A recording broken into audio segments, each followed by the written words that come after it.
Okay, so I got some exciting news to share, and that is in a couple weeks, I'm going to be headed to Costa Rica for what should be a pretty awesome overlanding trip. Now, I've been to Costa Rica many times.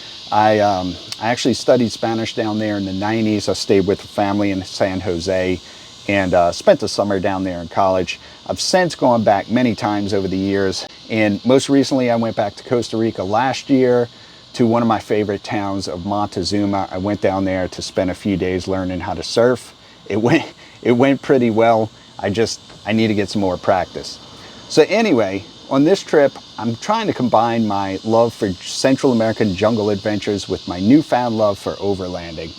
Now, I have, since I was in my 20s and started going down there, I have had long-term dreams and goals of driving the whole Pan American Highway down there. I do think it's something I'll do, but right now I have two little kids, and that's an adventure that takes months. It's 6 months, if not closer to a year, to go whole Pan American Highway and back. I'm not leaving my kids for that long, so that's something that's going to be in the back burner until they go to college. A few months ago, I found this company down there called Nomad America. They rent out what are pretty much fully equipped overlanding rigs. Four-wheel drive vehicles, lifted, all-terrain tires, rooftop tents. They give you a stove, they give you a fridge, cooking utensils, mess kits, shovels, machete, tarps, awnings, pretty much everything you need, everything that, a typical overland rig would have. So up until now, until without an option like this, I've typically rented less than suitable vehicles and pretty much packed backpacking gear. Now, I've done this in the Southwest, in Utah, Colorado, California. I fly out there with as minimal gear as possible, get myself a truck, which is, according to most rental agreements, you're not even supposed to bring it off the paved highway, and then try to get out where I can. Usually I pick up a styrofoam crap ice chest that I can throw away later. Now, that kind of car camping is great.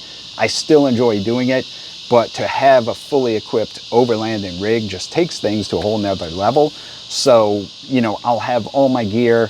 All I need to do is pack my clothes, some flashlights, some extra few pieces of gear that I may need. Show up at the airport, they're gonna pick me up, I'm gonna have my rig ready, and then I'm ready to go. So the coolest part is this lets me get a taste of overlanding in Central America and a little taste of that Pan American Highway without being gone from my family for months. I'm only gonna be there a week, so I'll be heading out on a Tuesday. I'll be home Sunday night to see my kids. So it kind of gives me the best of both worlds. Now here in the US, I roll with a 4Runner. I got a 2024 Runner and a square drop off-road trailer.